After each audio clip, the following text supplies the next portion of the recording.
আসসালামু আলাইকুম।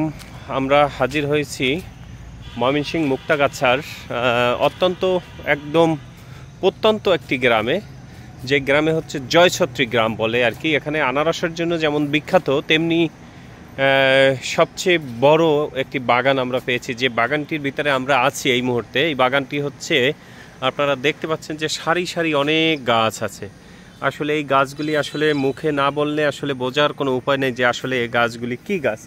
এই গাছগুলি হচ্ছে আপনার আগর গাছ বলে, আগর গাছ। এই আগর গাছগুলি হচ্ছে পারফিউম অথবা সেন্ট, বিভিন্ন প্রসাধনীর কাজে এই আগর গাছগুলি ইউজ হয়।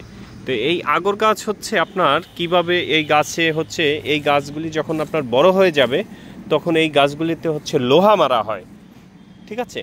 এই লোহা গেঁথে রাখা হয়, সেই লোহা থেকে যখন কষটি বের হয় এই কষ থেকে এই আগরের সুগন্ধিটা নেওয়া হয় বা এই কষটি নেওয়া হয়। এটি হচ্ছে রিফাইন করে মেশিনে, তারপরে হচ্ছে আগরের এখান থেকে হচ্ছে পারফিউম তৈরি করা হয়। এই যে আপনারা দেখতেছেন যে এই যে পারফিউম, এই আগরের পাতা, এই যে আগর গাছের পাতা আমরা হয়তো যাওয়ার পথেই চোখে পড়ছে, তাই আমরা আর কি সরাসরি নেমে আমরা এই পারফিউমের গাছগুলি আমরা আসলে পেয়েছি হাতে।